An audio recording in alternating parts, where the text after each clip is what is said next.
Welcome to the Nicole Small Show, where we give you straight talk with no chaser. Here, we discuss issues from the White House to your house. And now, here's your host, Nicole Small.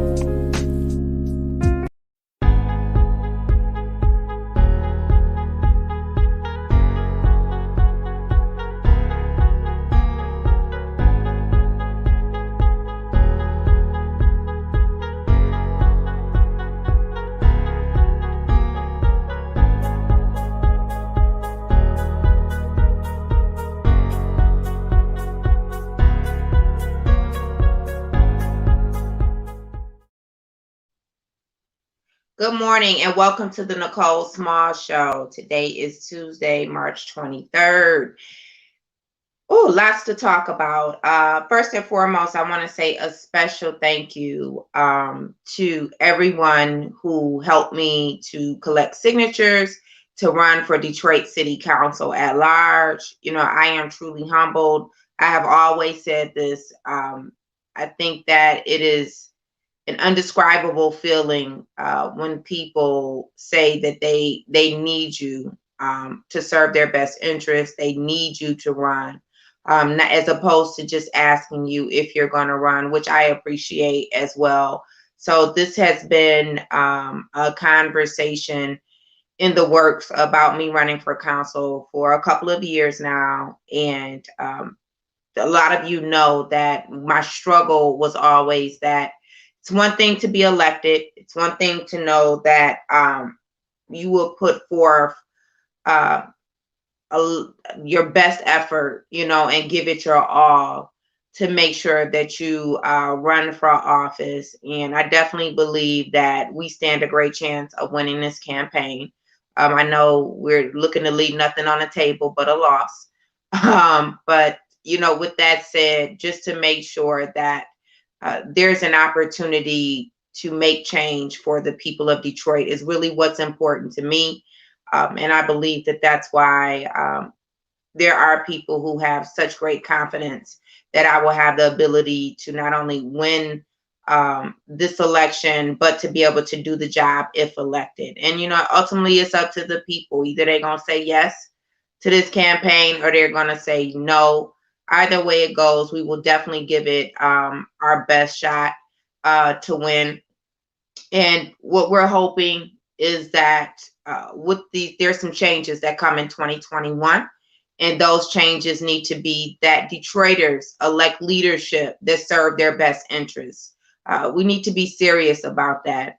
I won't get all into the details about it. I see that there's so much effort being put into focusing on people and issues that are not going to lead us to a win. You know, it turns my stomach almost that the people who say that they want change are the ones who are wreaking the most havoc and causing the most dissension amongst our community to be able to elect some candidates for change. We all know that I have my strong opinions about people entering into these races when they know either they don't have a succession plan for the seat that they're going to come out of, or more importantly, they don't have a clue to how to run a campaign, and they really aren't going to be there for the will of the people. There are a lot of people who just want a title, and that is the problem. I do like the fact that in some of these races, we have more than one person that will actually serve the best interest of the people, especially like in this the city clerk's race. You have some good people running there, and in a few other races. So I think that that's great when Detroiters have good options. But then you have some other people who are just diving into this to split the vote in some of the races, and that's sad. And but it is what it is. It's politics, right? So again, thank you to all of you who support me. I'll be looking to get some more support, of course, for us to succeed and to have a win. There's been a lot of work going on behind the scenes. We've been doing some work to actually touch the voters, and we will continue to do that. The website will be coming soon in the next few days. By the end of the weekend, definitely we'll have the website up and running, and you'll have an opportunity to reach out if you want to join the Detroiters First campaign. Put in Detroiters First campaign, Nicole Small for city council at large. You definitely have an opportunity to sign up, to volunteer, and we welcome your help. So again, thank you to all of my supporters. Those of you who are not my supporters, build a bridge and get over it, because this campaign has already launched and we are full speed ahead. So that's that. Let's get into today's topic. So it was brought to my attention the other day. I was reading on social media, Samaria Rice, which is Tamir Rice, the young man who was killed by the police in Ohio in 2014. She is very upset about Tamika Mallory, not just her, as an activist, Shaun King, and she had some things to say definitely about Shaun King as well. So also Benjamin Crump and I forgot the lady's name, Patrice from Black Lives Matter. And so I was thinking, wow, she's upset about activists protesting against Black Lives Matter. Those were my thoughts. I said, well, let me dig a little bit deeper and hear what she has to say. And I'm going to play a couple of clips about her today.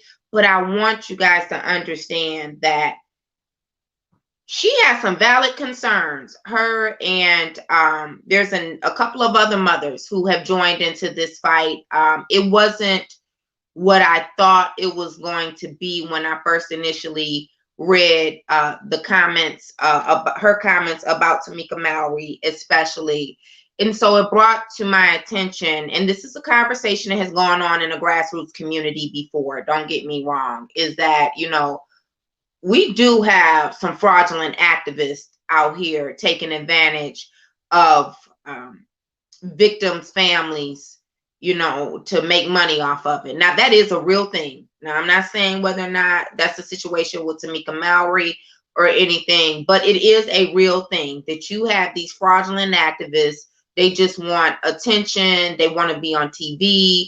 And then they're making deals behind the scenes, collecting money for the families of the victims. And then they're taking a cut of it. Those are facts, not just an opinion, not just third party of what I heard. I'm saying here locally that happens. So I can only imagine what happens when millions of dollars are on the table. Millions of dollars are on the table.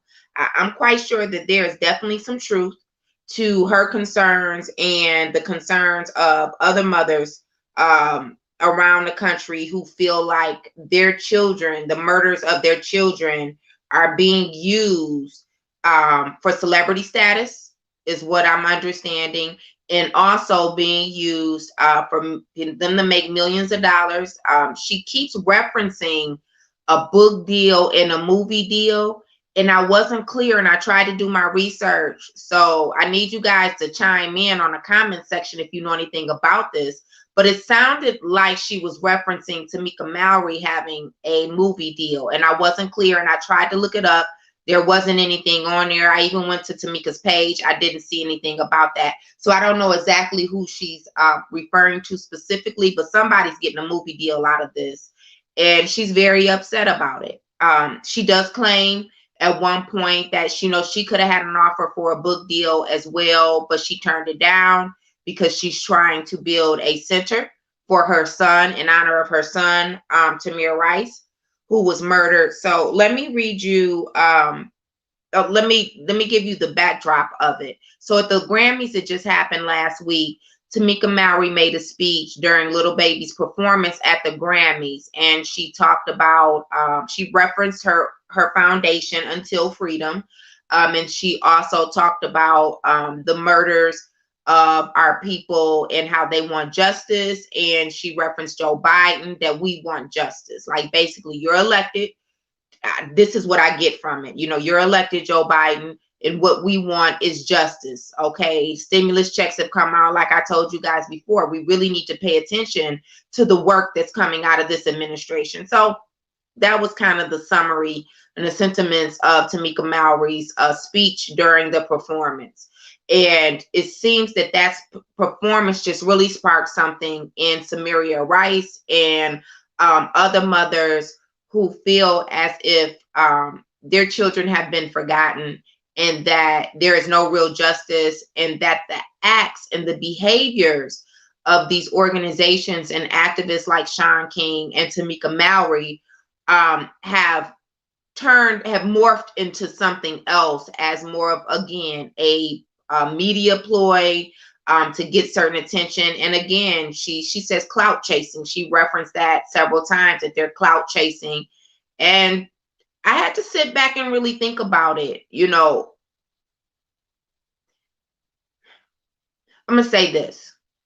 I personally don't believe that it's the right approach for anyone to lead the charge about a travesty that has happened to someone, to a family's loved one, without speaking to them.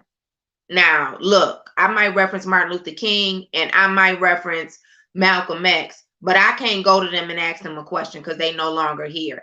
I'm saying that we have murders of people just because they are living in black skin that are happening all across this country. And I couldn't imagine someone leading an effort to bring attention to this cause around the death of your child, your loved one, but your child at that, and being a mother or a brother or sister or whatever of that loved one, and that person hasn't spoken to you. I do have an issue with that. And that's where I think the line should be drawn, right? And now, according to Tamika, and I'll try to play that little excerpt later, she says that they've never used Tamir Rice in any of her actions or rallies or anything. So I don't know that to be true. I don't have time to be digging back into going into all of her videos and everything as an activist, but that's what she says. Okay, she's never used his name. But I'm gonna tell you something. It would almost have to be like reliving that pain all over again, to see people to make millions of dollars using your child's name who was murdered. Meanwhile, what you're trying to do right now, which is what Samaria Rice referenced, that they only have 10 more months to get justice from the officer who shot her son, through the state courts right now. And people are using this and collecting dollars, because money is being raised around these people being murdered. Now, let's just be clear. Now, that's a fact. And instead of them coming back and to support these families, especially in this court system, to make sure that justice is served. So I support that issue. I do. I support the frustration around that part. Black Lives Matter, $90 million. Like, you raised $90 million. You know, there should be some support around these families. And I'm sorry, I don't care if it's with legal fees or whatever. You making that kind of money because people are being murdered. There should be a better follow-up and support system for these families who are still going through the courts. Keep in mind, there was also reference to some of these families are still homeless. You know, they're still homeless, and these organizations are making all of this money. So keep all of that in mind. And I'm sorry, I'm having some issues over here. Let me read to you this is from Samaria Rice, and this is after Tamika Mallory's performance at the Grammys. She's saying that she demands accountability. Her and the mothers demand accountability from everyone mentioned in the following demands. She's saying, step down from the spotlight of our fights. Do not do any more interviews, make any more t-shirts, or hold any more press conference or events in the name of our loved ones. Do not use our loved ones to market any events. Stop clout chasing and ambulance chasing these families. Black families, Black Lives Matter Los Angeles, listen to this, should pay me. Lisa Simpson, her son, Richard Risher, was killed by the LAPD. She's another mother who's speaking out against Tamika Mallory and others, and you'll hear her in an interview later, okay? She's saying they had a press conference for the 49-day encampment when my son, Richard Risher, first got killed. 49 days. Keep that in mind. She said they campaigned to raise $5,000 for my son's funeral. I never received one penny of the money that was raised. Now they came for 49 days. They had an encampment around the killing of her son, and she never received $1, and they raised money for his funeral. Now this is what she's saying about Black Lives Matter. This is the other mother. She said they kicked me off the encampment because they did not like how I chose to fight for my son.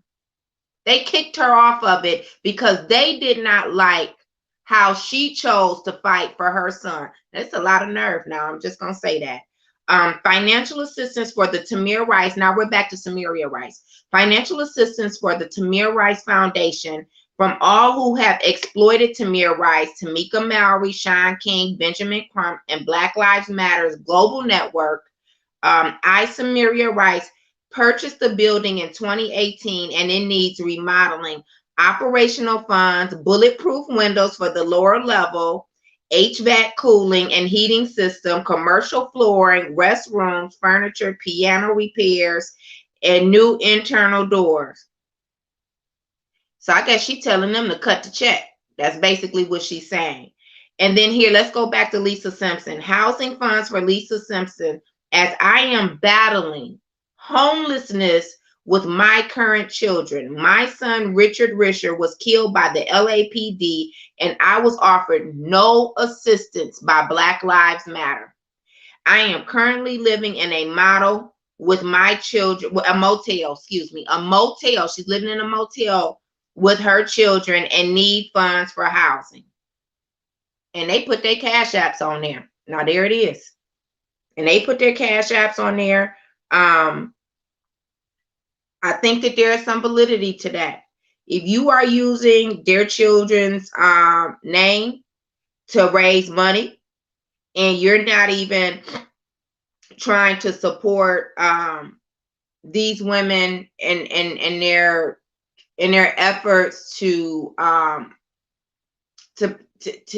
keep the legacy of their children going on for these foundations, I have a problem with that. Now that part I do have a problem with, if you're using their children's name. Now there's another part of it too, like being an activist and you're trying to push for a cause. Keep in mind, you know, a lot of this work is supposed to be around pushing legislation and policy reform to get justice for these families, to implement stiffer penalties and processes around these officers and training and again, penalties, so they just can't leave that particular department that they're with, precinct, and then go to another one. That's a part of their work as well. So all of it is not, but it is the reason why you have this organization and you're receiving this attention and this funding is because these people have been murdered. So that's something to keep in mind. I think it's a very fine line. I just think that everything should be done with respect. And keep in mind, I understand that these mothers are hurting, and you just can't invalidate that. Like, they are hurting. Their child is gone for no reason. So let's bring on our guest today to join in this conversation. We have Brother Chris White, who is here today. Good morning. Good morning. How you doing today, Commissioner? Boy, I'm all right. It's a lot going on. I was talking. Go ahead. Yeah, I was talking about the comments from Samaria Rice and Sister Simpson around what's going on with these activists raising a lot of money, you know, around the murders of their children, and they feel that they're fundraising off the deaths of their children. And I mentioned earlier, Chris, like, we have a similar situation here in in the city of Detroit, where we have some activists who are doing some of the same things by making backdoor deals when they know that money is being raised for the victims' families to be able to pay for funeral expenses, donations that are made that are supposed to go directly to the children of the victims and things like that. We've seen it. You know, this has been a conversation for quite some time. But before I play this expert from this interview with both Tamir Rice and Richard's mother, Miss Simpson, I just want to know, what are your thoughts? You know, you have been involved with the Detroit Coalition Against Police Brutality. Has this been some of your experiences where you've seen people come in and exploit the families? It's always it's a constant thing in all movements. One of the things when Ryan passed away, what I saw someone pass away who cared so much about the families that he literally gave his life for the families of police brutality, the victims of police brutality, and Black people worldwide. I saw that, and our president, Sandra Hines, is currently in a coma, and she's been in that coma for over a year because she cares so much about the victims of police brutality that they literally, a lot of people look at it like from Malcolm X or Martin Luther King, a person being shot, you know, martyrdom for the movement. But a lot of times that death is a slow death, and that pain is a slow pain. And what I have seen and been a part of and have experienced a little of myself is that actual pain. And when you look up and you see these people, you know, you can say, well, if they're using the Grammys to bring attention to the cause, that's one thing. But when you look up and you just see them straight running game, and then a lot of the people that I know are in the grave, you know, for doing this work, it is a form of exploitation, and it shows the depths of what we've sunk as a community. And when you take on the family, when you raise the family's name, you then have to raise their kids, their grandkids. That's a bond that you commit to for the rest of your life. It's not about being on major TV shows all the time, making that your primary function, or running around at Ivy League universities, giving canned speeches and things. And what happens is, over a period of time, you become worse than the problem that you have seek to fight. And you know, this is what these ladies, you know, parents and mothers are saying. And I'll listen to the tape with that on that note. Okay. All right. Let's listen to this. And this is on this is the mothers of Tamir Rice and Richard Risher. And they did an interview on the Clay Kane show. Rice, let me start with you. Okay. What is it that you want people to know about what you're feeling right now in this moment? Well, I'm very overwhelmed, and I'm aggravated and I'm frustrated. Yes, that's the feeling that I'm having right now. Because you know, I went to bed and I woke up and I seen the young lady Tamika Mallory on the Grammys, and it just irritated my soul so bad I had to say something. You know, for folks who haven't heard it, let's play the brief clip of Tamika Mallory on the Grammys during a performance of, I believe it was the rapper Lil Baby. It's very short. Let's just play it so folks have some context. We can play that clip. It's a state of emergency. It's been a hell of a year. Hell for over 400 years. My people, it's time we stand. It's time we demand the freedom that this land promises. President Biden, we demand justice, equity, policy, and everything else that freedom encompasses. And to accomplish this, we don't need allies. We need accomplices. It's bigger than black and white. This is not a trend. This is our fight until freedom. Until freedom. So Ms. Rice, you were saying in one of your posts that, and I'm paraphrasing here, that you felt like there was some clout chasing going on. And some people are interpreting it as, well, she took that as a moment to call out President Joe Biden. But what, as somebody who has been in this movement, have been personally affected, explain why you felt like it was clout chasing. Well, it is clout chasing. I don't feel that's what it is. Anytime you have activists, people, we don't even know where these people come from, that's be speaking on behalf of our children. We never asked them to represent us. And then you rep the benefits for movie deals and book deals. And you develop a platform off our children, off our dead children. Absolutely. So we're going to call it what it is. They ambulance chasing Benjamin Crump, Lee Merritt, up and down the United States. We are tired. Okay? We're tired. I'm still building a center for my son. And Black Lives Matter got the nerve to say they got $90 million after 6 months or something. Whatever the case, whatever the wording, I don't have to get it right. I know the facts. You know what I'm saying? So as I'm building and still fighting for justice for my son, because we still got a 10 months left to get perjury charges on Timothy Loman on a state level in Cleveland, Ohio. Those type of people, Shaun King, Tamika Mallory, Patrice Cullors, y'all make it very hard for us to fight our fight. The families need to be always on the front line. And they need to step up and start saying their kids' name and start coming together as one. So that's the problem that I have. Because they make my job hard. I'm tired. Yeah. I'm tired, and I'm sure everybody around the world is tired. Perspective of activism. Listen to this real quick, Richard. Clout chasing. What would you like Richard's to see as a better way to be an activist versus, as y'all are saying it, clout chasing? We can start with you, Ms. Rice. Thank you. Yes, because someone just asked me that question, so let me clear it. So, hey, I ain't the only one to feel like this. What is the line? So Richard's mother was making reference to how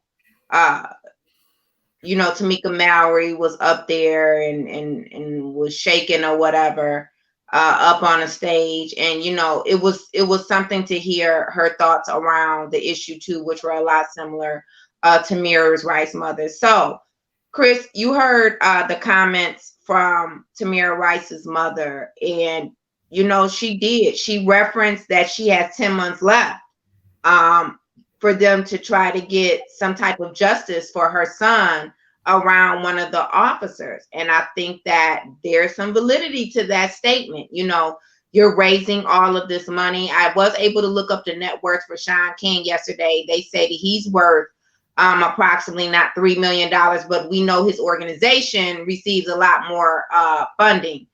And what do you say to those families? Because I do feel, especially with Tamir Rice, that was a prominent story in the media. It was a national news story. And I do know from Shaun King's organization, and I believe for Tamika Mallory, all of them in some way have referenced or raised money off of the slaying of her son. Yeah. I mean, I like, her approach is like Suge Knight when he says your producer all in the videos dancing, what I mean? Getting up there dancing. And one of the troubling things I did here was, it's not about black or white. It's about our plight. Our plight. Well, if it's not about black and white, but it's our plight, then who the hell is our? Yeah. Our is black people. Yeah. And a lot of the system of the police from design is to protect whites in the corporate community. So it is about black and white. Yeah. It is. Yeah. You can't say it's not about black and white and then say it's about our plight. And seeing these are small little bitty things that make a major difference when you start to listen, and it shows intent. You see what I mean? So these small little things show intent. Now, when you take on something like what they're doing, then you designate someone on the ground, and their job is to be with that family, to pour money into that center, to get that center set up, to partner with other local organizing efforts that are happening. It's that part, though. It's that part, Chris. I don't want to cut you off. That's what I want to get to, is the fact that they have an entire organization and no one's following up with this family. You know, like the work, I'll just take a look at the most recent incident here. Well, not the most recent, because there's always something going on in the city, right? Right. But the action that was taken, and we talked about on the show yesterday, was Sister Andrea over there, Coyle and Puritan at the store. You know, like, I wouldn't support that effort if I didn't know that there had already been some contact with the family. You know what I mean? You don't just jump up and start, you know, referencing an incident, especially if somebody has been murdered. You know what I mean? That is disrespectful to their loved ones. But more importantly, my biggest issue is that for Black Lives Matter, for you not to follow up with the family. Shaun King, too. Right. Shaun King, I have read his post on Twitter. He has talked about Tamir Rice, like, explicitly. Now, to see with this Richard and his mother Simpson, to say that they had an encampment for 49 days in LA around the death of her son, and nobody even gave her any money to pay for the funeral. You didn't even give her 5,000 measly dollars. When I'm quite sure, you know, the sister leading it, she probably got a $5,000 handbag. And I'm just putting it into context because that's the reality of it. And she got a Toomey. Yeah. Toomey bag. She got a Toomey. And Toomey luggage, too, because you gotta, when you're on that level as an activist and you running game, you gotta have that Toomey luggage now. So she don't just have a Toomey bag. She got the Toomey luggage in the first class flight. And you might actually sign a couple of autographs while you're waiting for your plane. And see, we call that organizing stars. You know what I mean? And, you know, you got to put some, now, when you look at the cause that's taking place on Puritan, that's done the right way. See, that's the correct way to fight a cause. When you take a look at the work that took place in Harper Woods, that's the correct way. Not, they went in Harper Woods. They went in. It was a police brutality case. They've come out with a Black judge. They've come out with a Black mayor. They've come out with an educated community, and the crew over there is not finished yet. They're going to get that person and prosecute it. That, you know what? That is a great analysis, because you know what's interesting. We had Ayanna to be killed. We have even recently the 9-year-old to be hit and run. We have the sister to be beat up. We have people being shot on these ATVs or whatever. I mean, we got a host of issues, you know what I mean, around here. And what do we come out with in Detroit? Oh, we got a white racist mayor.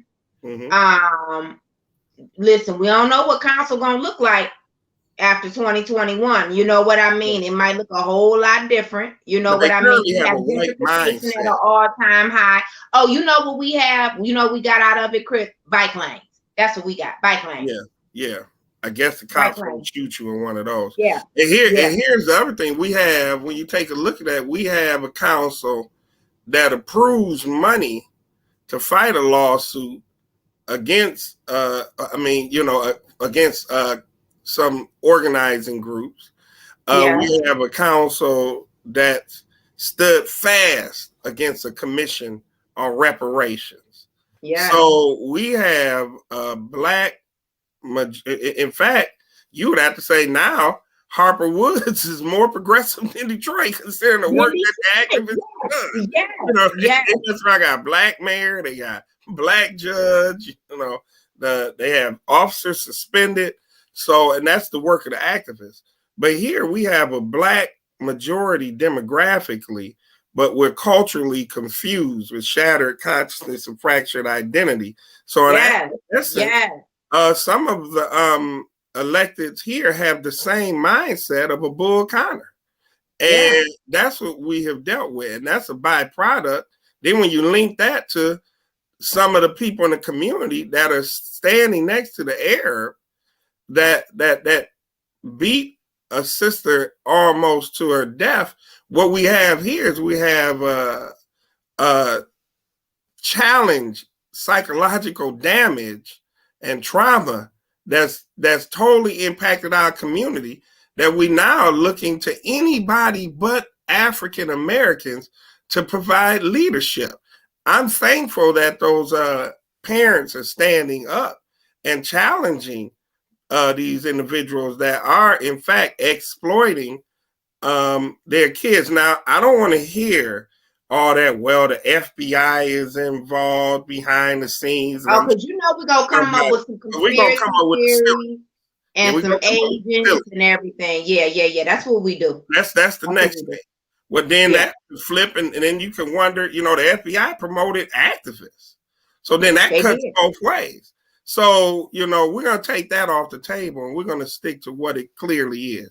It is exploitation. It's exploitation because the work on the ground has not been done to make sure that these individuals' legacy grows, and that the movement in those cities grow, and that the systemic transformation takes place in those communities. So if you're busy on the Grammys or on the AMAs or Image Awards and you just running around, and then the stuff you started is not complete, then as far as I'm concerned, and you're getting paid, that is exploitation. And that's something we have. And the reason why, and I don't want people to walk away from our conversation today, and for me, it's not that I have an issue with people speaking on public platforms around what's going on. Let me tell you one thing that I learned about when we fighting, and we still are, this whole Black Bottom Saints issue, is that if you don't have someone who's authentic, who can equally have equal footing on a public platform to tell the authentic truth, you know what I mean? Then the false narrative grows legs, and it could spread so rapidly, especially in a day and age of social media. And so I say that to say, I do believe that the activists who are doing this work, I do think that you need a public platform to speak on. My problem is, again, when you're speaking on these issues and the murders, and you have loved ones, the families who are still here, and you don't do any follow-up, and you begin raising money, I feel that, yes, I agree. One thing that the mother said is that it should be the mothers on stage. And that's about who's on your team, right? So when Tamika decided to be up there with Lil Baby or whatever, it should have probably, because I don't expect Lil Baby's team to think about it. I mean, look, he a rapper or whatever. He's thinking that he's doing something right. Like, I'm not going to just totally destroy that whole effort. I can just about guarantee where he was going. Tamika Mallory is well known, right? And he's thinking, let me bring some consciousness to the work that I do. And that's why he had her up there. And then that's when you have to say, well, if this is the work that you're doing in this capacity, Tamika, somebody should have been on your team to say, you know what, let you have a mother or two standing beside you on the stage or something like that. But hindsight is 2020. We all do some things, and then we step back and we look at them and say, you know what, we could have done better. But I don't want people to think that I'm totally opposed to people having a public platform, because again, somebody who is telling the truth, who is really speaking to have real policy and legislative change around these issues, they need a public platform to speak on. But my issue is with the follow-up. And again, that's why I have so much respect for the work that was done by TPA and by Brother Teferi Brent and for all of those people to come out. But I know that they intimately were involved in speaking to the families, because if you're not speaking to the families, I can't support your effort. I just can't. Because I think it's exploitation at its finest. And I think that that's what we're getting to here. I want to go to a really quick break, Chris, and then I want to play another excerpt from the interview. Wait till you hear what they say about Benjamin Crump. So when we get into ambulance chasing, those comments that were made, there are a lot of people who feel the same way about Benjamin Crump. So let's talk about the local Benjamin Crumps that we have here in Detroit as well. Okay, we'll be right back after a break. Tune in to the Nicole Small Show, Mondays and Tuesdays from 8 to 10 a.m., where you'll get straight talk with no chaser. If you miss a show, then you won't know. Be sure to like and subscribe on YouTube and Facebook. Clout Chasing.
All right, welcome back to the Nicole Small Show.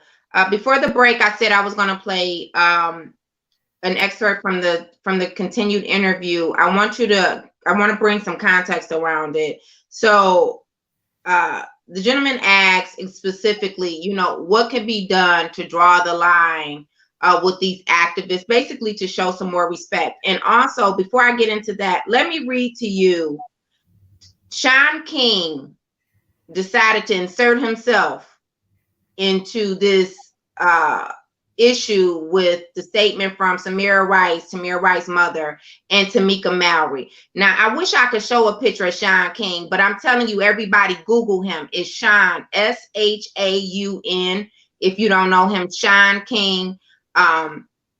He is an activist. He leads a national organization, and they do support candidates around the country who are supposed to be progressive and against a lot of this police brutality. They believe in defund the police, police reform, blah, blah, blah, blah, blah. He decided to insert himself. Now, he's white, okay? He has a white mother, and on his birth certificate, he has a white father. Then in 2015, he did an interview. I don't know if you know this, Chris. He claims that he's not going to get into the situation and disrespect his mother and talk about his issues growing up. But on his birth certificate, his father is listed as white. But he was also told growing up that his father was a light-skinned black man. Okay. So you white. So this is the issue that a lot of people, and just to let you know how he started off, he used to be a Facebook pastor. Okay, he used to be a Facebook pastor. Then he ended up going to raise all this money, $1.5 million for these kids in Haiti, blah, blah, blah. He's married to a black woman. I just want to give y'all some context before you hear some more of this stuff about Shaun King. But there are a lot of people who have canceled him after this article he wrote. You should Google the article. He has been canceled behind it by a lot of black people who were buying into him, and now they're not. They find his statement to be quite patronizing to Samaria Rice, Tamir Rice's mother. He says, ultimately, this is just one snippet. Ultimately, what I know is that a grieving mother like Samaria Rice has every right to be skeptical and hurt and suspicious and cynical. She wasn't born that way. But this evil and unrelenting racist country forced her into that corner. It's our job to gracefully and patiently help her find her way out.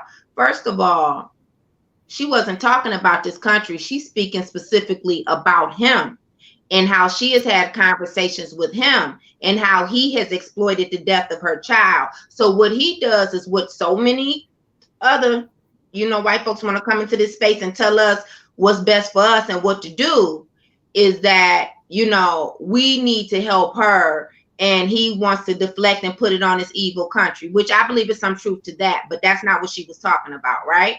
Right. And that's what I mean about how Black people need to be careful about how you open up the floodgates and let anybody come into this space and speak for you. I do believe in having allies, okay, and working with allies of any race, okay, because sometimes these Black folks, they'll be an obstacle, instead of helping you to have a solution. But at the same time, too often, I think we allow for others to get credit for what we have endured, what I mean, in this space, in this Black skin. And that's dangerous to me. And we see it so much in Detroit.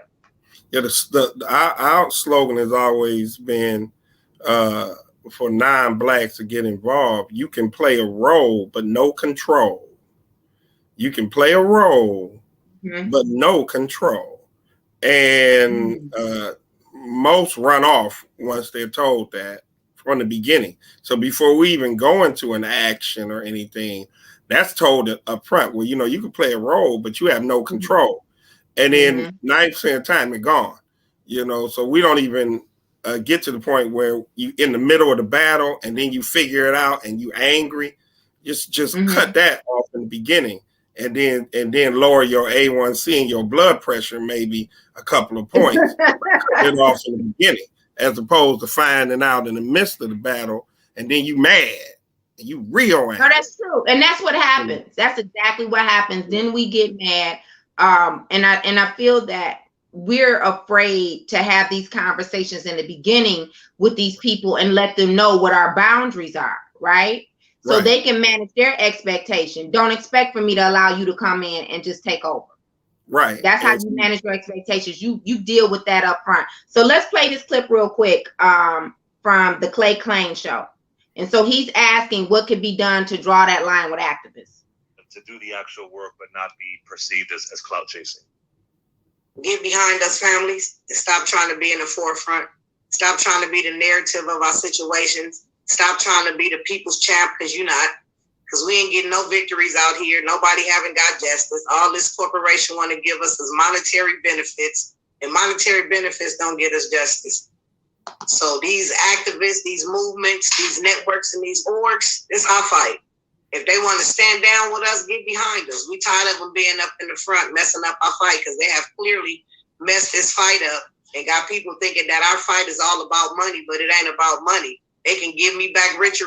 I'll shut up right now. But they can't give me my son back, so I'm not gonna shut up.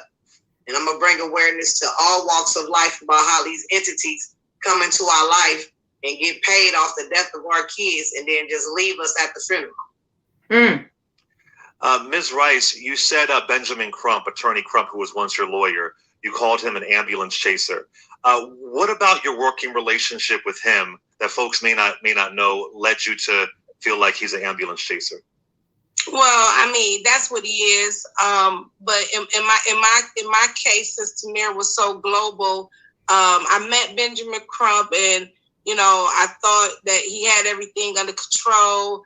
In during the time that we were working together, things just wasn't feeling right. Things wasn't adding up right. I didn't have a lot of my paperwork that I was looking for and that I was entitled to.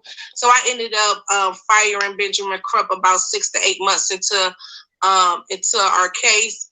It was questionable if he knew any of Ohio laws. and that threw a red flag. Also, some of the behavior that he displayed, I just didn't like it. So I decided to fire him and get with my third set of attorneys. And Ms. Rice, you also address Shaun King, and I have to ask you this. Shaun King has been accused of mishandling fundraisers, and he's denied that, and I've had him on my show before. Did he in any way mishandle funds for your family? Well, yeah. Well, in the beginning of this, when I was trying to open up a bank account for Tamir, my lawyer called me. Now, this had to happen in 2014. No, actually, this happened a couple weeks after Tamir's death. Somewhere around in a couple months, couple weeks, whatever. He called me and said, somebody got a $60,000 check for you. I said, well, who is it? He said, some guy named Shaun King. I said, okay, well, all right, well, get the check and, what we gonna do with it? At that time, I had problems opening up the business account, so the attorney put it in the estate of Tamir Rice. Okay, and an article came out that the attorneys, my first set of attorneys, I got rid of them because they were trying to charge me 40% of everything that I had in the case. So I got rid of them because of that. And they got paid from that money that Shaun King donated or gave to us. It was in Tamir's estate, and I had to split some of it with my kid's father. So I know he probably raised more than that. And Shaun King, I'm gonna need the rest of my money that you raised on behalf of my son. Because I didn't ask you to do it. This is what happened. I didn't know this man from nothing. But he raised the money and he sent me a $60,000 check. Of course I took it. I ain't know no better. Of course I took it. Me and my kids I was homeless, struggling after the death of my son. Yeah, I took it. I ain't really had no choice. So I can't make this up. So I'm gonna need the rest. Now, that was that's a whole show. I'm telling you, that's cut the check straight up. Yeah, that she was really cut the check. Okay, right? 60,000 out of what? And that's what she's saying. 60,000 out of what? Out of what? Probably about a meal. And like she said, she didn't know him from anybody, Chris. Look at the year. 2014 is when her son was murdered. Right. So number one, it's 2021. I know she's still full of emotion. You know what I mean? Because all you think about every day is what he could have been, how old he would have been, what he would have been doing, this, that, and the other. So you get somebody in one of the most vulnerable states, you know what I mean, that they could be in. I know she wasn't in $60,000. She probably has never seen $60,000 at once. I don't count anybody's pockets. I'm just assuming, but for someone to offer you something like that at a time, and you're having financial hardships already, and then how to just bury somebody, your son. It's a lot going on for her. She probably didn't question. And like she said, she didn't know him. She had no idea of how much money he possibly could have raised, at that time. So then you take a step back, you think about it. So I think that's a valid point that she's bringing up. Somebody should have done their due diligence. How about like her attorney, And so let's talk about these attorneys. Then we could get back to Shaun King. She says that Benjamin Crump is a ambulance chaser. Lisa Simpson, the mother of Richard Risher, she had said earlier, they flying up and down the highways, to go to get all of these families, like basically to be their retainer, to have retainer from all of these families. And Benjamin Crump does get a lot of media attention, as well. But we have that going on here. Go ahead, Chris. Mm-hmm. Yeah, and see, when you do the national thing, what you're supposed to do. One of the things we did at the coalition. This is year 25.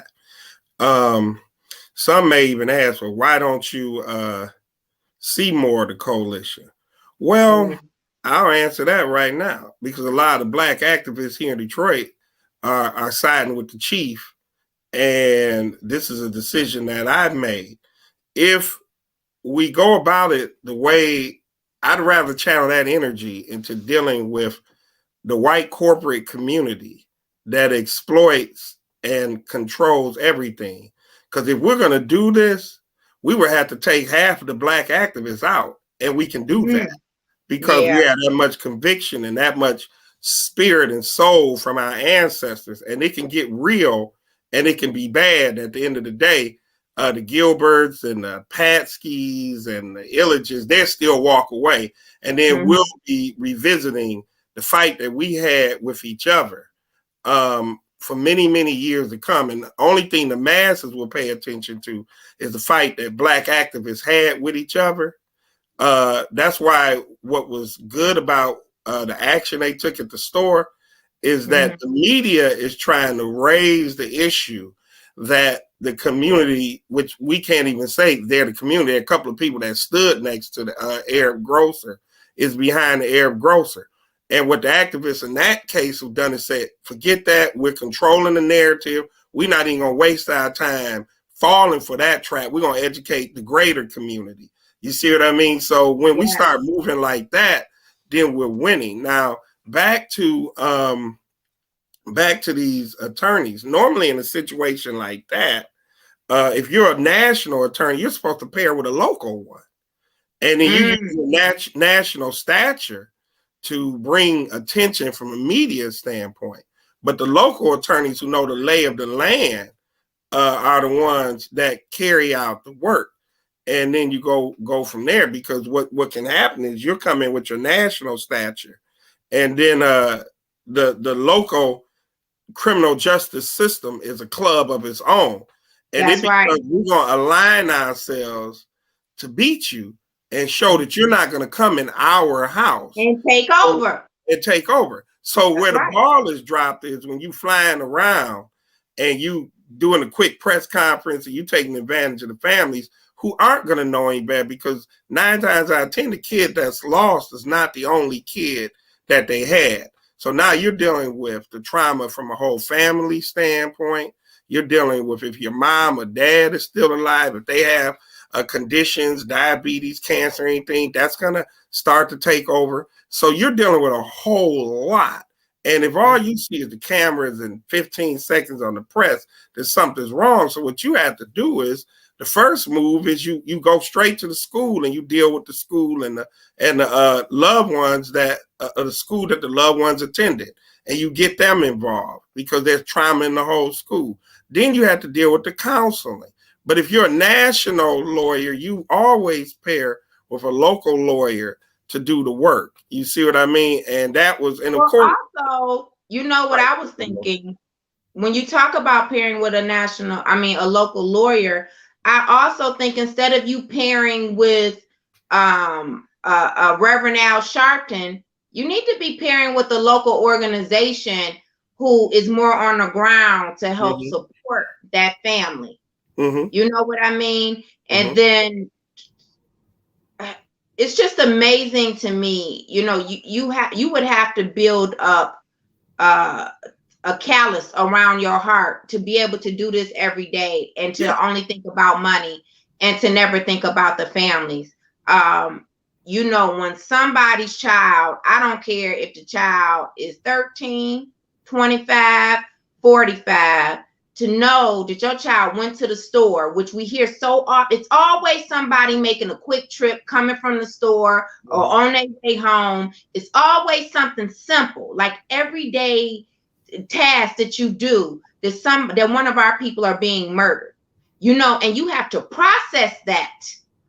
And then you have somebody trying to exploit you. And think about it. So just in this conversation alone, we have talked about exploitation from lawyers. We have talked about exploitation from activists. We have talked about exploitation from national organizations. That's a lot. And then at the end of the day, guess what? None of these families have received justice, you know. And then when the families do win a lawsuit, this is something that pisses me off about our own people. And I talked about this a little bit yesterday. You know, these Asian families, and there was another incident yesterday, because now that the Asians are being attacked, so we probably gonna get some legislation out of this now. I'm just gonna say it's gonna be real fast and in a hurry. But one of the spa owners, she had a son and a daughter. Now you know her son gonna take over the business. Guess what? He raised $2 million in one day. People still talking crap about Breonna Taylor's mother, and she had to tell them at one point, I still haven't even received the money. Why you want to have something to say? I don't care if each one of those mamas received $100 million. I'm like Sister Lisa Simpson. Give me my son back. And you don't have to hear nothing else from me. And then we have our people who want to count their dollars when they win a lawsuit. They should. Yeah. These are from police officers. That one police officer, his pension is going to be $1 million. I think that Lord, I don't forgot it. George Floyd, his family should get the whole $1 million pension, if you ask me, in a blink of an eye, and it should be non-negotiable. But these are the things that go, the conversations that we'll have, instead of saying, you know what, right is right, wrong is wrong. This family is hurting. These people are victims as well, because it's not just the person who was murdered. You know what you're a victim to when you lose a loved one. I don't care if it's due to a crime or by natural causes. It's a lot to deal with. But I just couldn't even imagine, Chris. She got all of these people, all of these mothers do in the beginning. You know what I mean? You have the Benjamin Crumps. You have everybody else coming to you. Because I'd love to see how George Floyd family doing, because that was a serious service that they had. The flowers alone had to cost tens of thousands of dollars. Ken Reed is the teacher of one of Ayanna Jones's relatives, and Stanley Jones' relative. So he knows firsthand, what has to be done, and if there's any things going on in school, Ken is always on the scene. So it's a long thing. We got out of the family component of police brutality for a couple of reasons. We just, not just that I saw what happened to Ron and all of that, Cassandra was still, lucid. But it's that I wasn't going to waste time battling with Reverend this and activist that for 15 seconds when I know that at the end of the day, they're going to be there for the press conference and not there for the family for real. And I just didn't want to go through that. And I saw what it did to Ron and others. So when you take these families on, that's and I just had to say, that's a long-term commitment. It goes way beyond the press conference. Now, there are families that we still work with, but I don't see today in this city where that effort is going to be serious. I see exploitation here as well, because it's just a matter of organization and having someone on the ground that's going to stay with that family. But you're with that family for the rest of their life and the rest of yours, however long it may be. And I don't think that people really see that. And then there's the battle with the lawyers. You have the lawyers here who take the family. And then there's a battle with the family itself.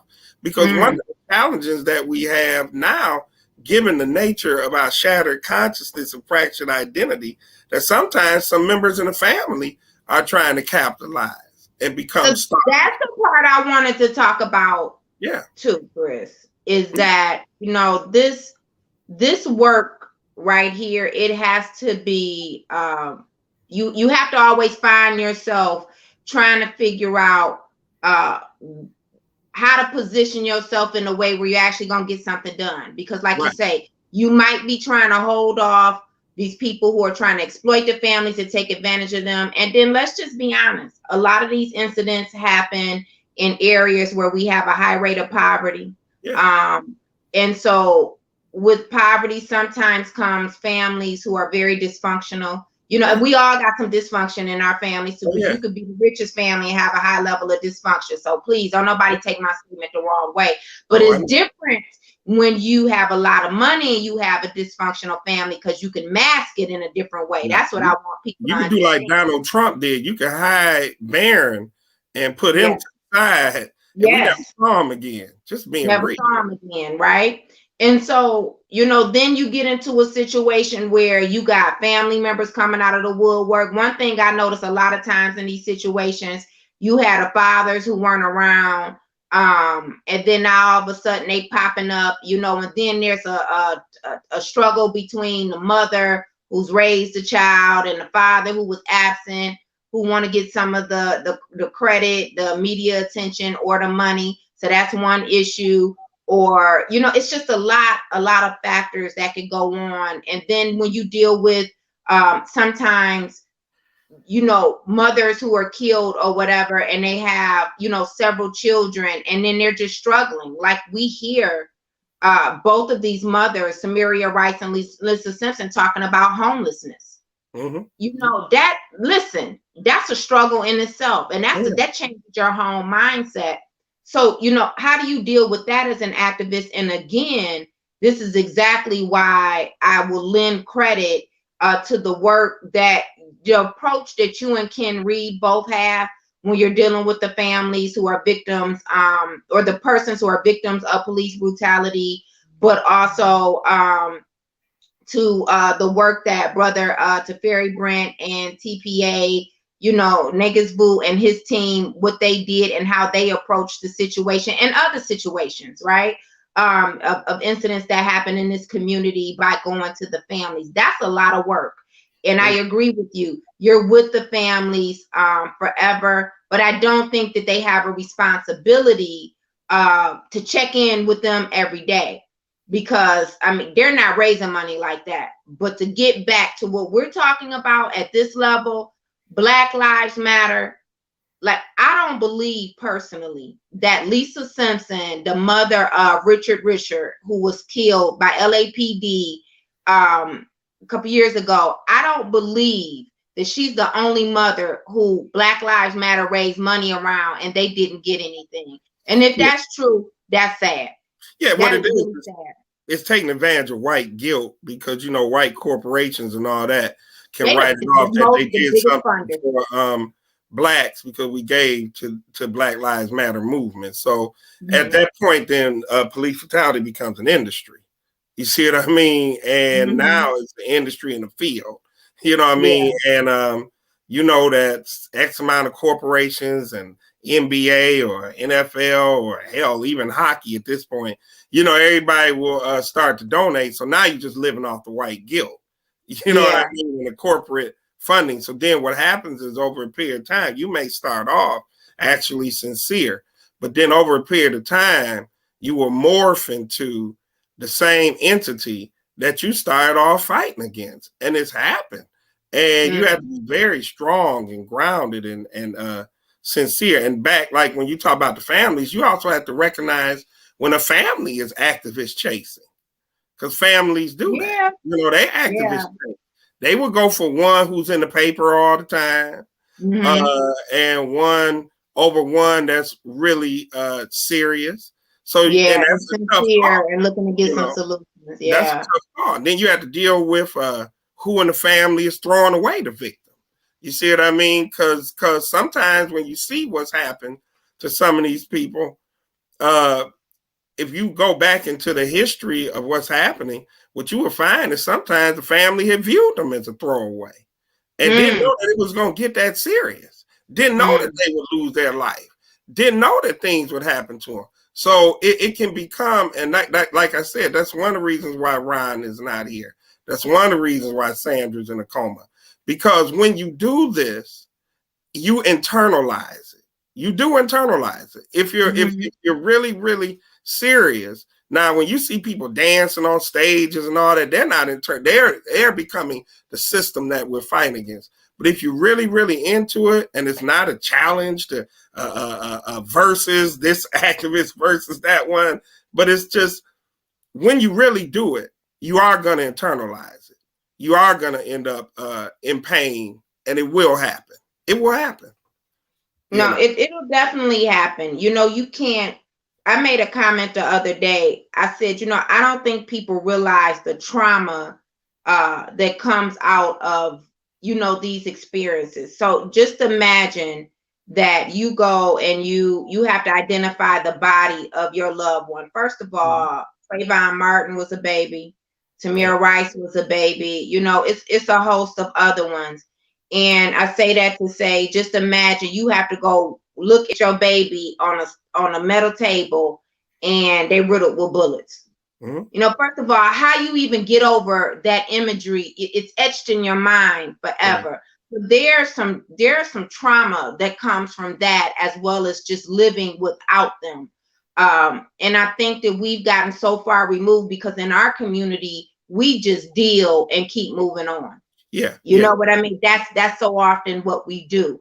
And that's another problem that we have, and which really bothers me when we see so many of these family members jumping up to throw these people away. Whatever they was, you know, unless they were just a murderer out here, or, you know, raping or killing kids or something like that, you shouldn't even speak on it. You know, that's just my opinion. You know. We had one situation that took place where we had done some work with a family, and then we went to see them. They actually asked us to stand outside the house because we're meeting with another activist now, and you know, we're trying to see what they're gonna do for us. And you know, I won't name the activist's name because no one will take the beauty out of the conversation. They only focus on the activist's name. And we said, well, we know them very well. And they were playing games, trying to pick which activist to use. Anyway, that activist dropped the ball, and they came back calling us. And at that point, we had to say, nah, man, you know, you made your decision. You got to live with it. Kept right on point. Now, Ron wouldn't have done that. Ron would have went back, and he would have, I don't. You know what I mean? When you make that decision, and you know, and we were working with you, and you choose to do that, at that point you're on your own. You know what I mean? And that's why we do evolve. You know, and some may not agree with that approach, but when you choose to do that, then it becomes self-preservation on both ends, and that's the sad part of this. And that's that. But you have to allow and know the difference between when a family is traumatized for real, or when one is trying to do activist shopping, because it does happen. And that has happened more with the advent of social media. Before there was social media, it was a little bit different. Now people may be looking for likes and all of that. And you have to be able to do that. You know, you have to be able to differentiate and say, okay, this one's worth it, that one's not. And if you want to, you can even try to provide aid to that other activist that the family is meeting with, if you just want to get justice for the family. That's why it's safer for us to deal with the policy end of it, as opposed to start going into, because once you go into these families, that's a lifelong commitment. It really is. Now, it's a way you got to do it. And you got to make sure that. But I don't know if everybody has the infrastructure to actually be able to do it the way that it's been done too. And I'm gonna say this again: it's one thing to have a small organization of people who are working full-time jobs, have families and everything, as opposed to have a nationally funded organization. You know, there's a distinct difference now. All right. And I want to give that credibility to those who are just on the ground and who are doing this. But Chris, I want to play, in all fairness, I want to play a response from Tamika Mallory, because I want everybody to hear what her response was to Samaria Rice comments. And then I want you and I to have a conversation about, should activists be paid for their work? Because if you're doing it the right way, you should be. It is work. So let's play this. This is Tamika Mallory. She's on the show for Street Politicians with one of the guys who's on her team, and they do a lot of live videos on here. So listen to this. Our regular format and our regular programming, but we thought it was necessary to address some online accusations that followed Tamika's Grammy performance, which was excellent, by the way. Phenomenal, I think. You know, so we wanted to come out and address these issues. A lot of people have been asking for statements, and you know, we just want to oblige.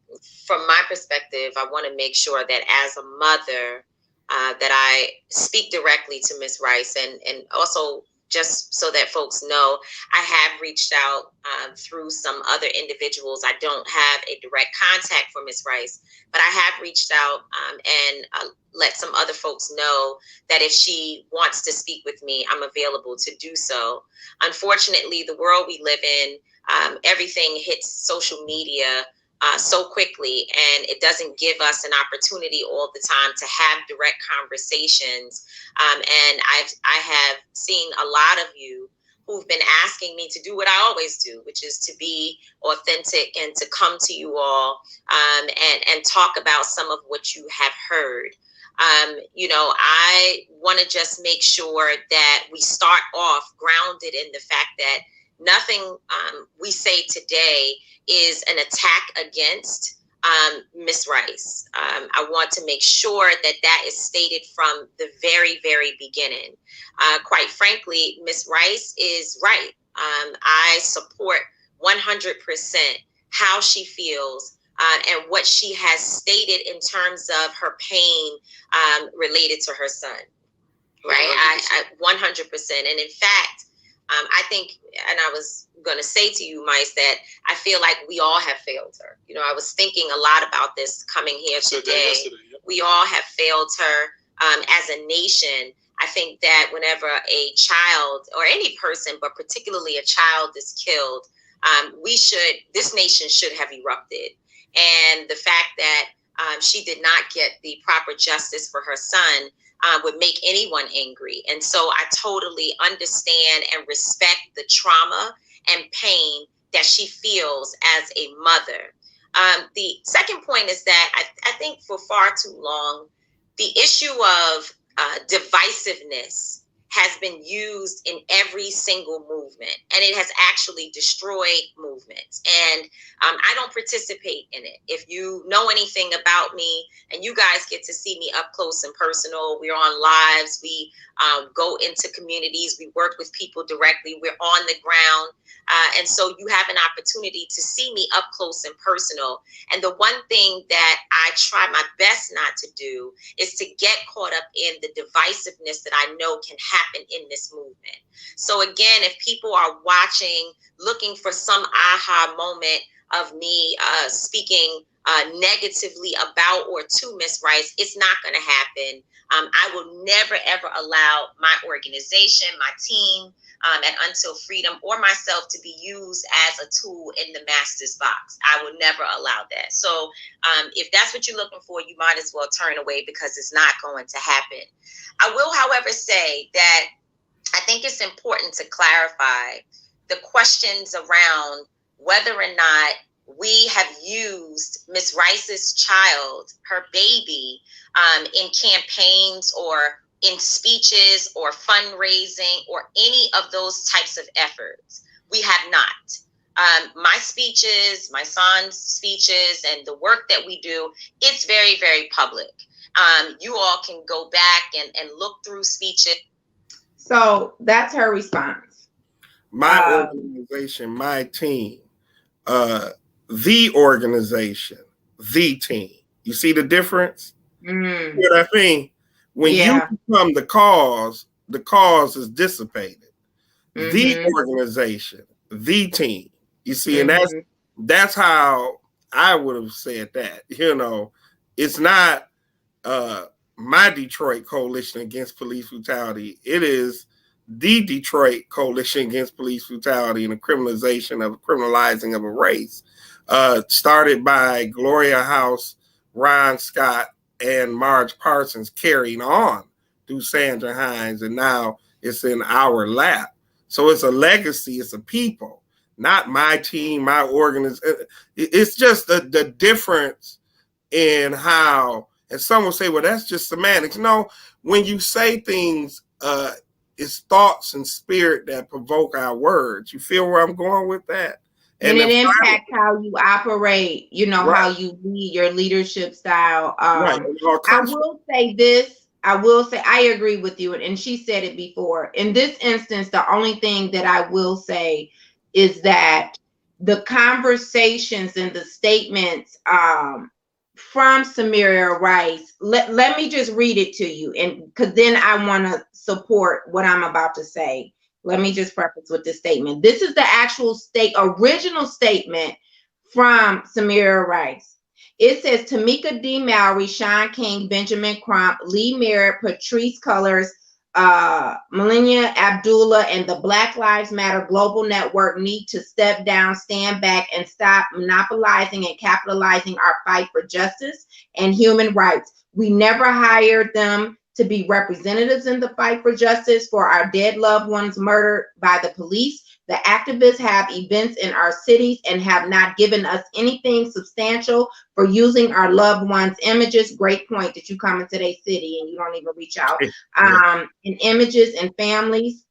They said the activists have events in our cities, and have not given us anything substantial for using our loved ones' images and names on their flyers. The attorneys in our fight are also misleading. So they're going to talk about the attorneys. The only thing that I will say is that because a lot of these interviews and these statements have included other organizations, maybe she wanted to only speak to saying that I can only speak for what, my organization is doing. But to your point now, Chris, I'm just saying in this instance, but to your point, Chris, that is typically how a lot of these people end up in that situation, or being deemed in a light that, it's all about them, which is also a point that these mothers are making. And you're right, it should be about we and because nobody can lead that type of organization alone, right? Right. When we talk about the Jewish community, we refer to them as the Jews. Yes. We don't have my that, they're the Jews. When we refer to the Arab community, they are known as the Arabs. When we refer to the Korean community, they're referred to as the Koreans. So our battle, after you get done debating Martin versus Malcolm, W.E.B. versus Booker T, and Betty and Coretta, once you get done with all of that, because you go through a period of growth, you come to the conclusion that the battle is against individualism, materialism, and opportunism. And that's why the comments I'm making about my, this, that, and then at the same time, you're saying, those of you all who know me when I'm on the ground, know how, I operate, paraphrasing, but you're in this situation because your ground game did not continue communication with this person. You know what I mean?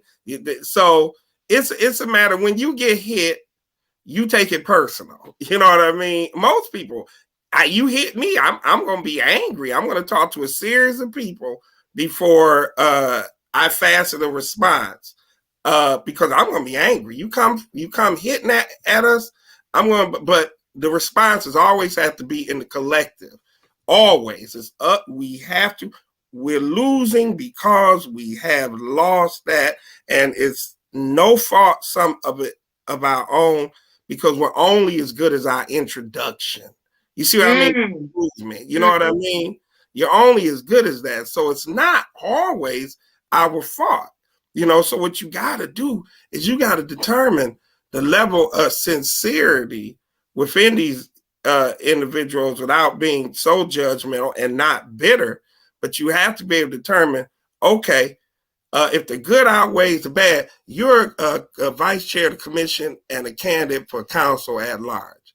There are going to be some things that you're going to say that people aren't going to understand.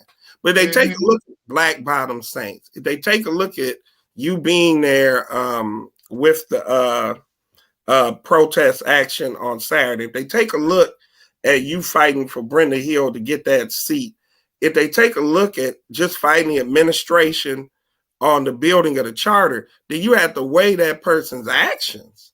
You see what I mean? And that's what you make your evaluation based on, that person's actions. You know what I think? Another big problems that we have in this work that we do as activists and advocates is that some people just want to be everywhere and be a part of everything. Right. And so let's take a look. First, I want to take a look at the issues that we're speaking about today with the statements from the mothers of murdered children, really is what it is. And to say this, Well, I do agree. You know what? Tamika Mallory is well known. She's popular. She has a lot of celebrity friends. She has been recognized by a lot of celebrities. Shaun King as well.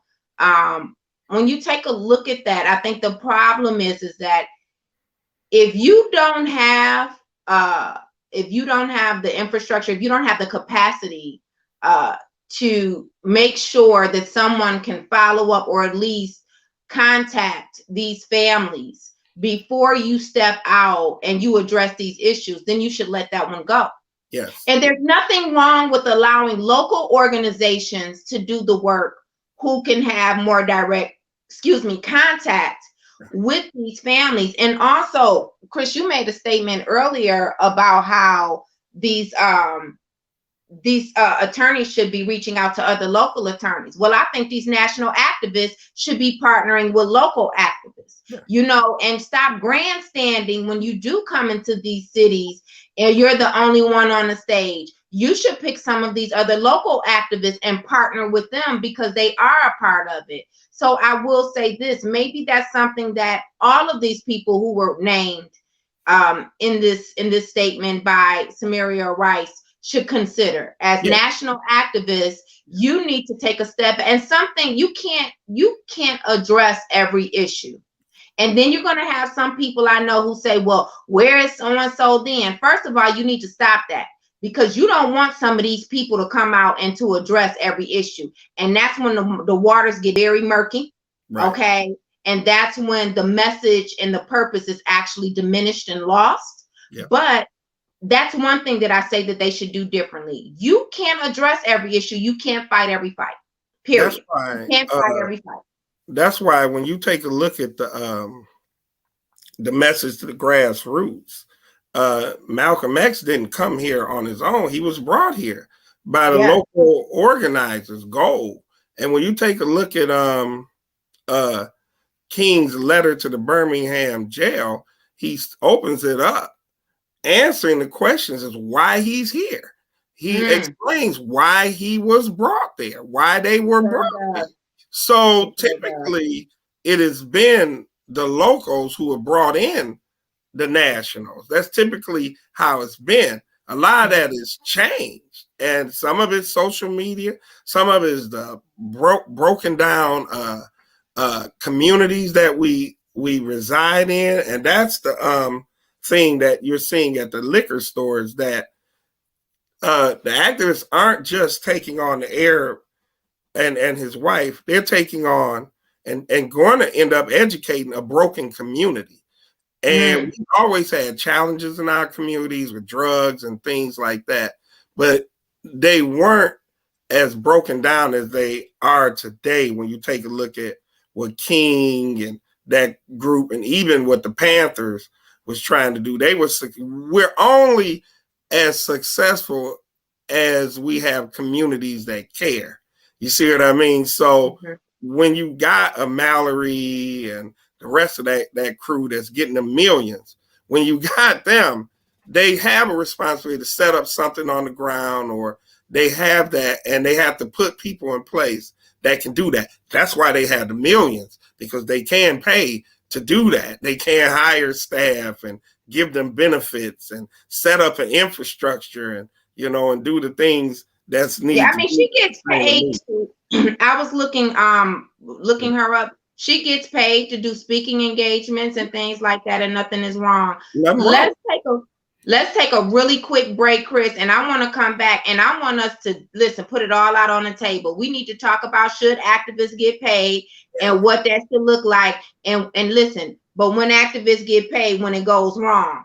So we need to have that conversation so we can make a distinct difference between the two. We'll be right back after this break. Tune in to the Nicole Small Show, Mondays and Tuesdays from 8 to 10 a.m., where you'll get straight talk with no chaser. If you miss a show, then you won't know. Be sure to like and subscribe on YouTube and Facebook.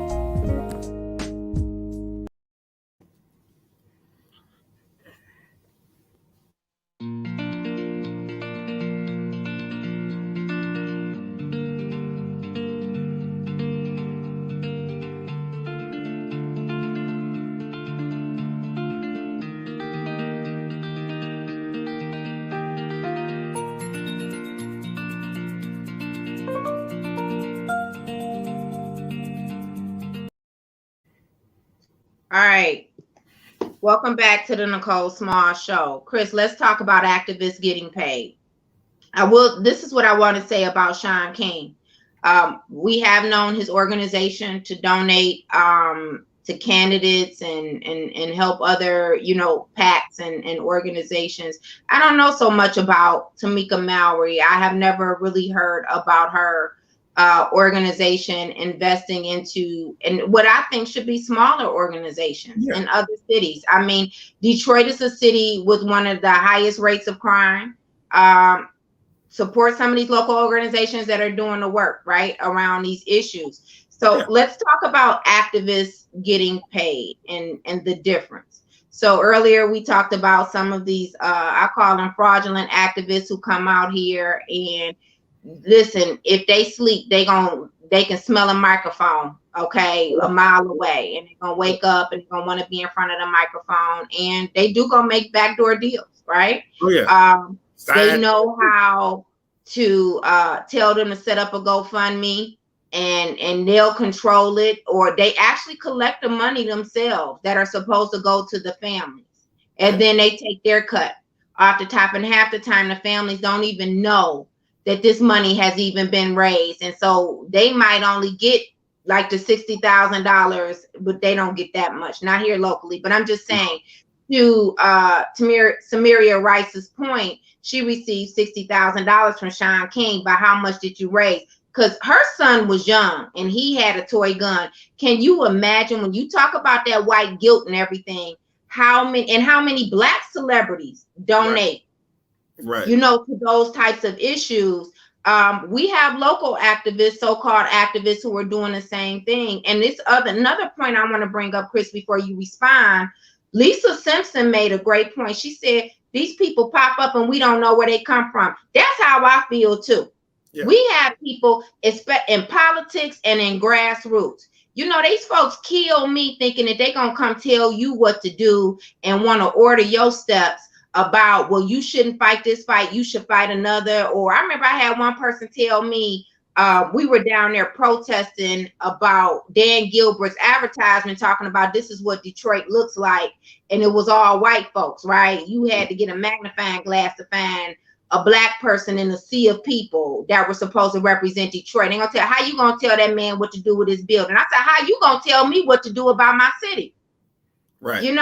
I organize, what do you go organize an opposing effort? But we have that in our community where people, they only want to be in it for the fame and the chips.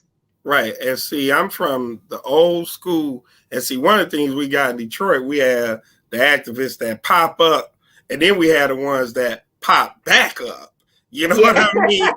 Sometimes the ones that pop back up are more problematic than the ones that pop up, because sometimes the ones that pop up, they don't necessarily know what they're doing.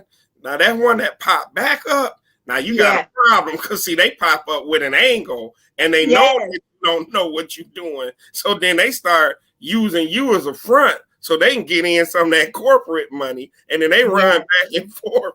And it's like, I'm going down there and I'm telling them what's going on. And while you holding the family hand, they over there at DTE and them, and they getting that real paper. That's what happens. They getting that real money, and then by the time you get in the midst of the cause, they done took some of that money and went on a trip somewhere where there ain't no mosquitoes, and seeing that. And that's what you got. It's February. They come back with a tan and everything. Yep. Oh, I just went down to Florida for a few days. They'd have been in Florida for a whole month. Yeah, they've been down there for a whole month. You know, they done got over how the water is bad down there the first few days. They done got over that. Now they got used to the water. That's when you know you've been down there a long time. So you know, you got those who pop up, and then you got those who pop back up. And it's rough. And then we have, today's activists. I was fortunate, people like me and I would say Teferi and Ken and, a lot of us, we were Stephanie Mason. A lot of us, we came up in a era where there was actually an infrastructure for activists. And today's group, they don't have that infrastructure. You see, we actually had an infrastructure where you can go and get funding and you can, buy yourself something and fight a cause and all that. We actually had that.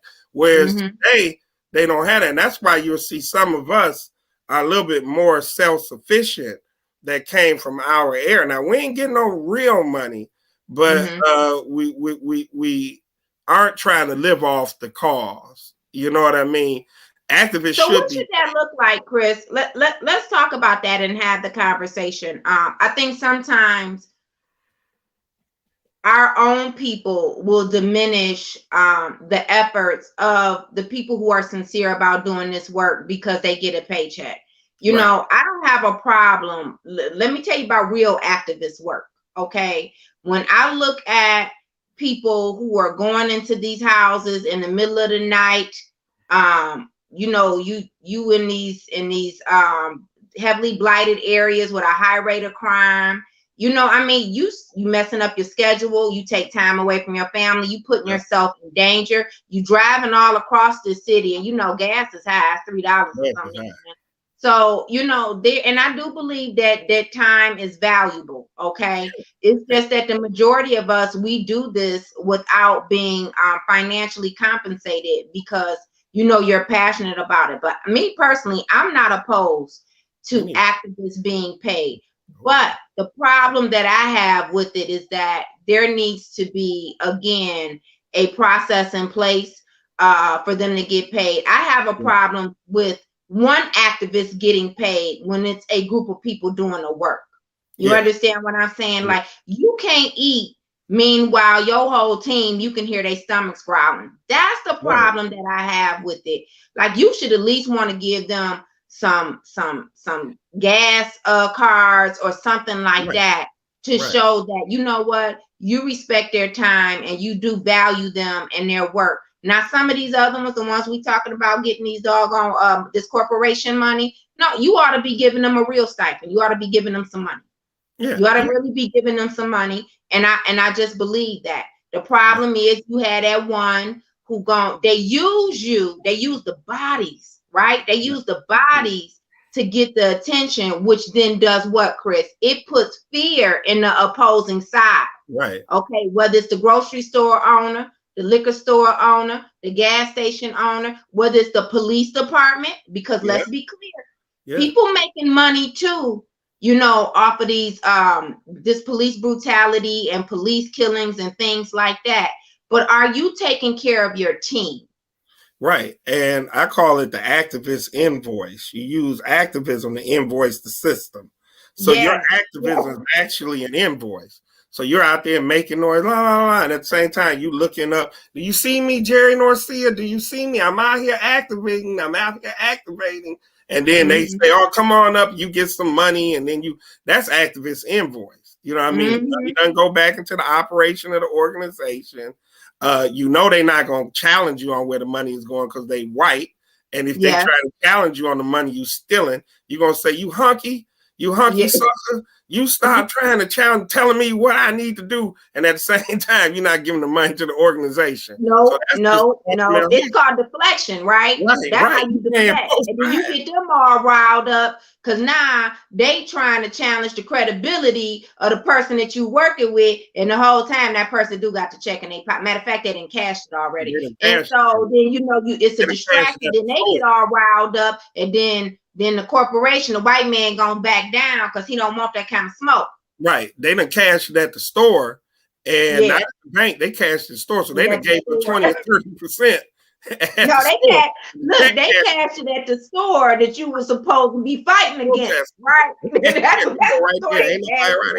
And see, and that's just the reality. That's the hard part. And see, that's why we have to make sure you will internalize this. And that's the hard part. The longer you fight, the more you start fighting against the system, and then you start fighting against the people. And sometimes the people be your own. And so then you fighting against yourself because you starting to go nuts. And then you internalizing it and you find yourself pissed off. Start snapping at people that you love and all that. That's the balance that we as activists have to always maintain. You see what I mean? That's why you don't see me at every protest. You see me at few, because I know that I may come out there and just kill the vibe. Okay, I may come out there. Why is he marching that way? He should be marching this way. I know you know that person that talked too long at the microphone. Get them off. And then the whole cause, which is bigger than me in my presence, I consume it. It becomes me. So you stay the hell away. And seeing that's the maturity that you get the longer you do this. So activists should be paid, and organizations should be able to get funding. The processes should be in place, and those of us who have more experience should help those who want to do it with accounting and technical support and things like that. And there's nothing wrong. Now, when your activism is fake to boost yourself into the middle class, you should be called on that. But there's nothing wrong. Simone Lightfoot is one of the greatest activists in this country, in this world.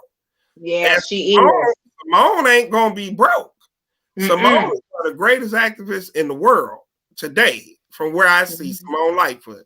And if you don't, she's a strong sister. I agree. Right. And she's strong, and she's consistent. She's consistent. That's what I like about Simone. She's consistent. Right. And Simone ain't about to be broke, though. Okay. Yeah.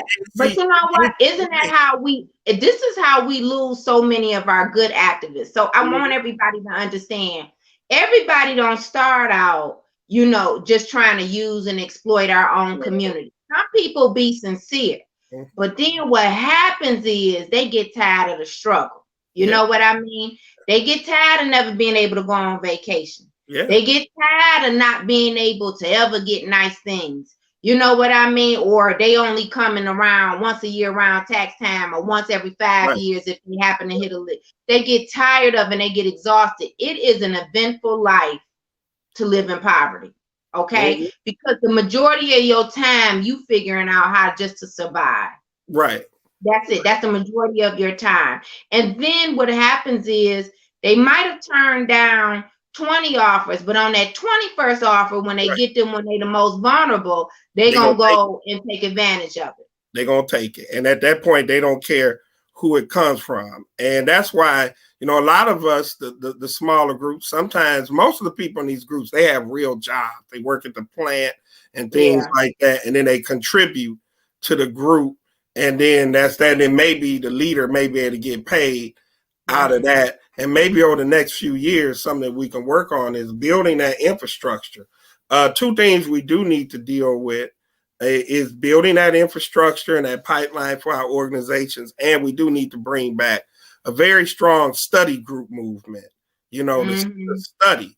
And the study group doesn't just have to be Nile Valley and things like that.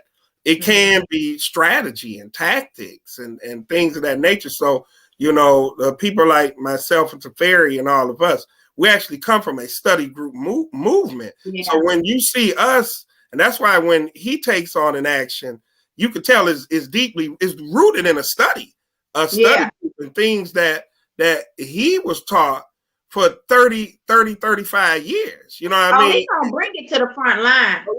He's going to bring it to 2021, 2022, 2020. Right. He definitely is going to do that. I agree. And it's rooted in study.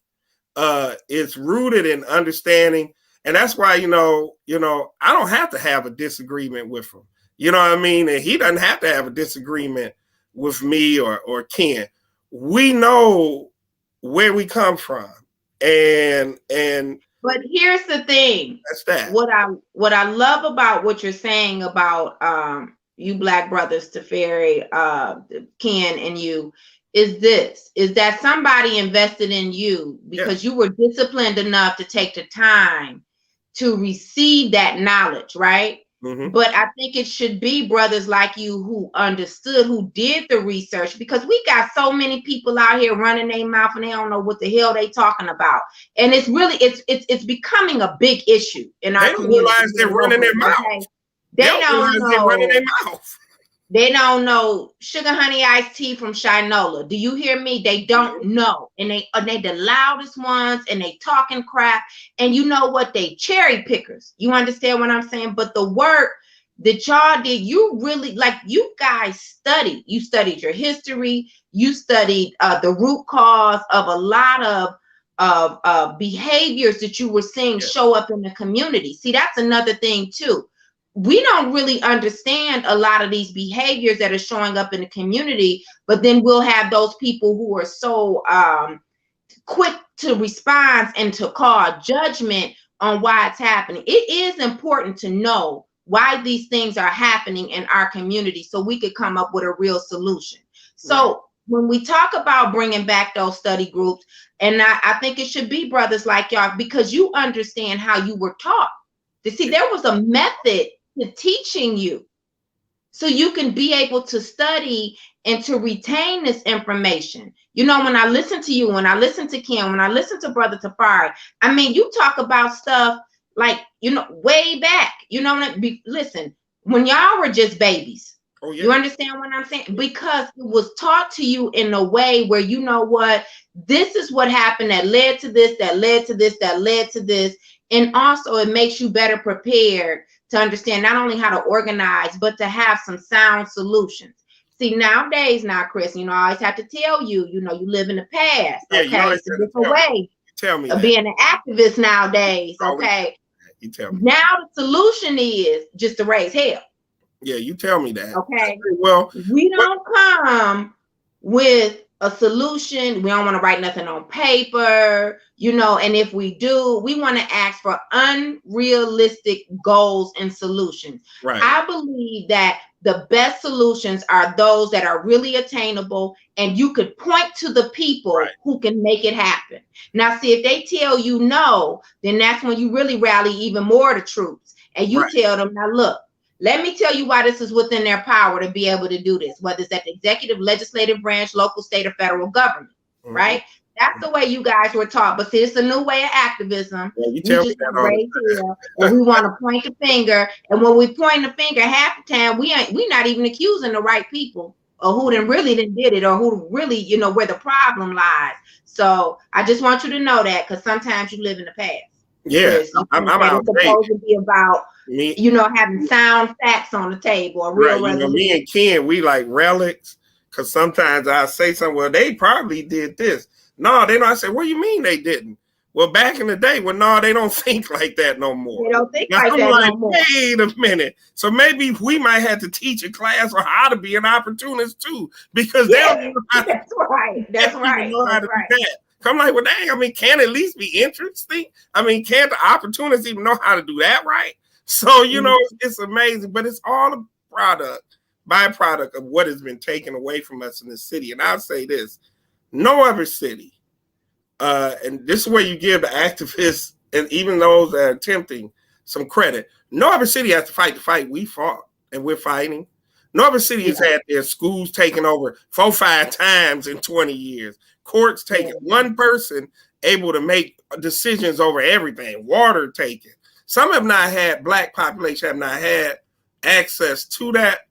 But if you have come through this time and the groups that you see now and some of the people, they actually went to school under a state takeover.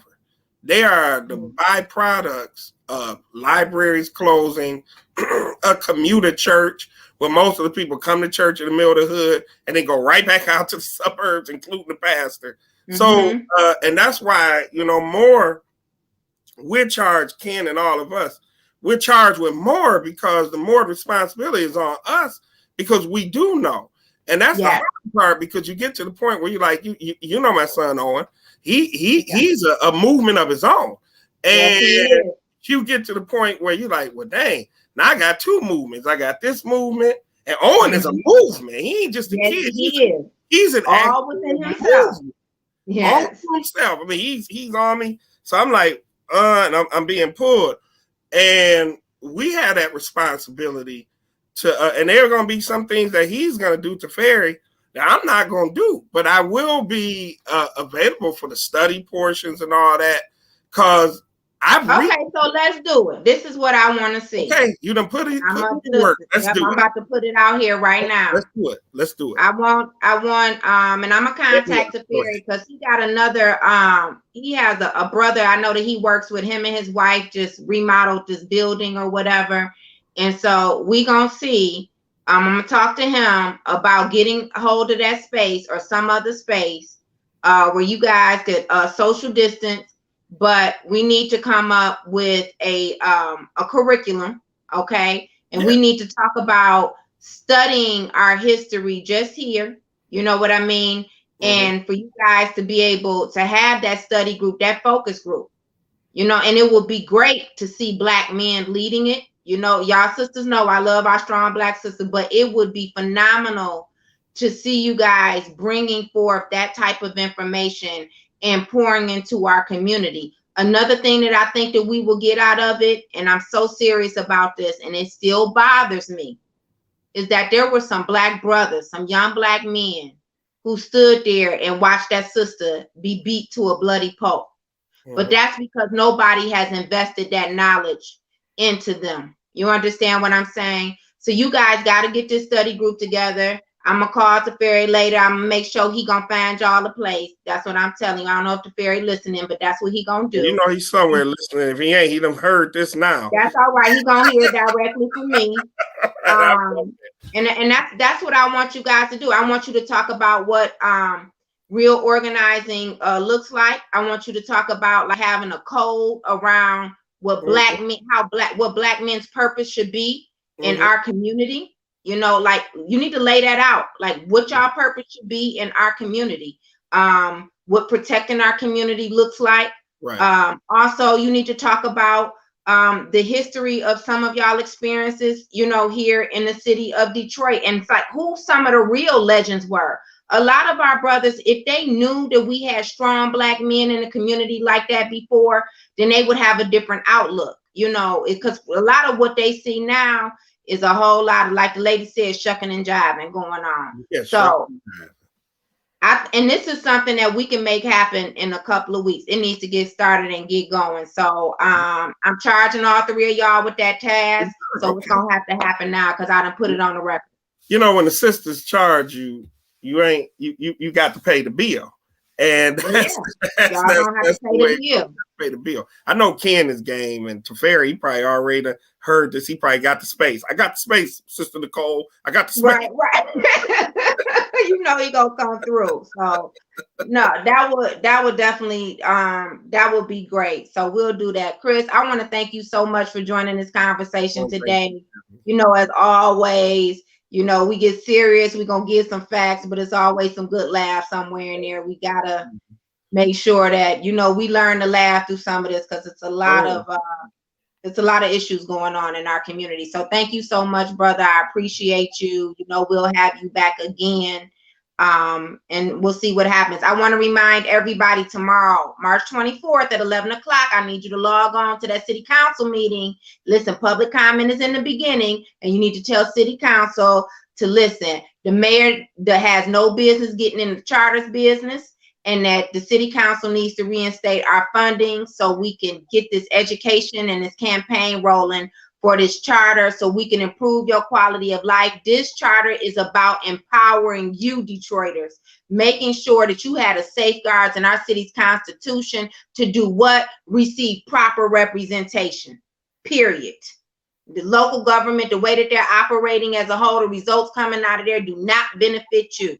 We need for our city government, the decisions that they make to be favorable to you, Detroit, not to these suburban contractors. So again, tomorrow at 11 o'clock, log on to the city council meeting and just speak during public comment.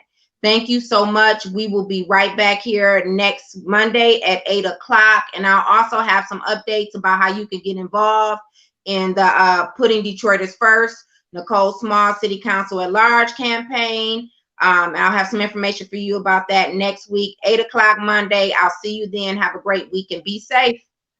Bye.